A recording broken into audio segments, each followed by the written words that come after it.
आम्ही सर्वांनी माननीय मुख्यमंत्र्यांनी विजय वडेट्टीवारजी आणि सर्वांना विनंती केली की राज्याची पूर परिस्थितीचा विचार करून आणि कोर्टामध्ये आता 5 तारखेला ज्या केसेस टाकल्या आहे ओबीसी समाजाच्या काही व्यक्तींनी की हा GR चुकीचा आहे किंवा हा जो GR काढला तो 2 सप्टेंबरचा तो चुकीचा GR आहे, त्यावर काही कोर्ट केस केलेले आहे हायकोर्टमध्ये, त्याचीही 5 तारखेला सुनावणी आहे। त्यामुळे आता कुठल्याही पद्धतीच्या GRला त्या ठिकाणी जी मागणी आहे GRच बदलला तसा वगैरे कोर्टामध्ये आता केस सुरू असल्यामुळं त्यामुळे अशी कुठली भूमिका आता करता येणार नाही। परंतु हे मात्र दक्षता घेता येईल, कोणतेही चुकीचे प्रमाणपत्र निघणार नाही।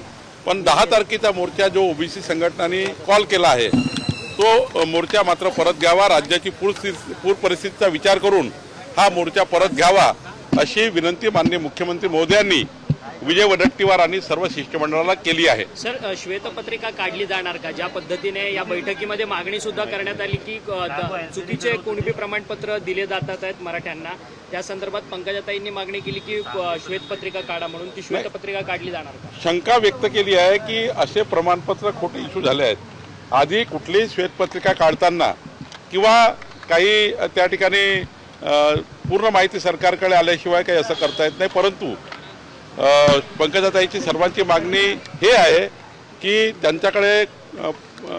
त्यांच्याकडे मराठवाड्यामध्ये किंवा इतर भागामध्ये जे खोटे प्रमाणपत्र आले आहेत त्यावर श्वेतपत्रिका काढा।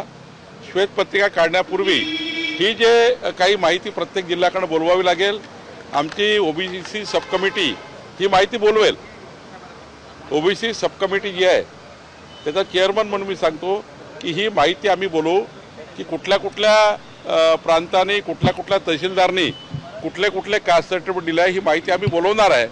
त्यात जर आम्हाला असं वाटलं की खोटे प्रमाणपत्र इश्यू झाले आहे, खोळातोड झालेली आहे, त्यावर मात्र अंतिम निर्णय माननीय शासन घेईल। पण आमची ओबीसी सब कमिटी पहिला हे व्हेरीफाय करेल की खरंच या ठिकाणी खोटे प्रमाणपत्र इश्यू झाले आहे का, त्या ठिकाणी काही खोडतोड झाले आहे का, हे आम्ही पहिले तपासू।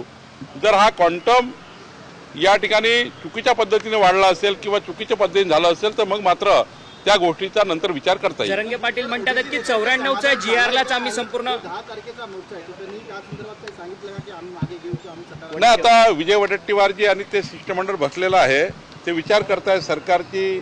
माझी आपल्या माध्यमातून त्यांना विनंती आहे, माननीय मुख्यमंत्र्यांनी त्यांना विनंती केली की राज्याची पूर परिस्थितीचा विचार करून राज्यामध्ये जे काही शेतकऱ्याची आज त्या ठिकाणी आपल्याला मदतीची सर्वांची भूमिका आहे त्या भूमिकेचा विचार करून आपण हा मोर्चा त्या ठिकाणी कमी करावा।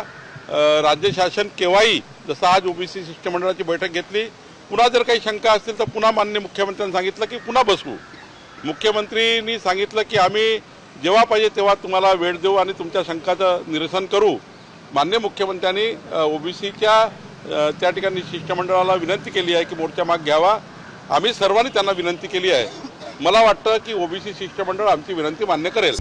आता isakal.com आहे देशातील नंबर 1 ची मराठी न्यूज वेबसाईट। प्रत्येक अपडेटसाठी isakal.com ला नक्की भेट द्या।